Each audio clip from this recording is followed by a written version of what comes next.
Welcome once again to the last segment of the show. I'm your host Baba Chikofi. Nasi mu studio tina Mkoma Masimba, our final contestant. Vasarani kugona task imwe chete kuti vawine mubayirwa wemari pamwe chete nemota courtesy of CMH TV Zim naye. So Mkoma Masimba, how does it feel to be the final contestant?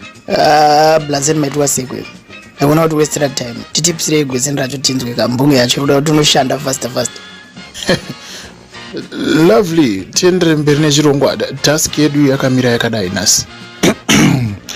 Use the word say in a sentence. Nichadzokora zvakare. Use the word say in a sentence. Makakwanisa kuita zvariwa apa zvakureva izvo kuti makwanisa kuenda kumba nemota yenyu nemari yenyu yamunenge mawina. 15 seconds to answer. Mkoma Masimba. Sentence rina say.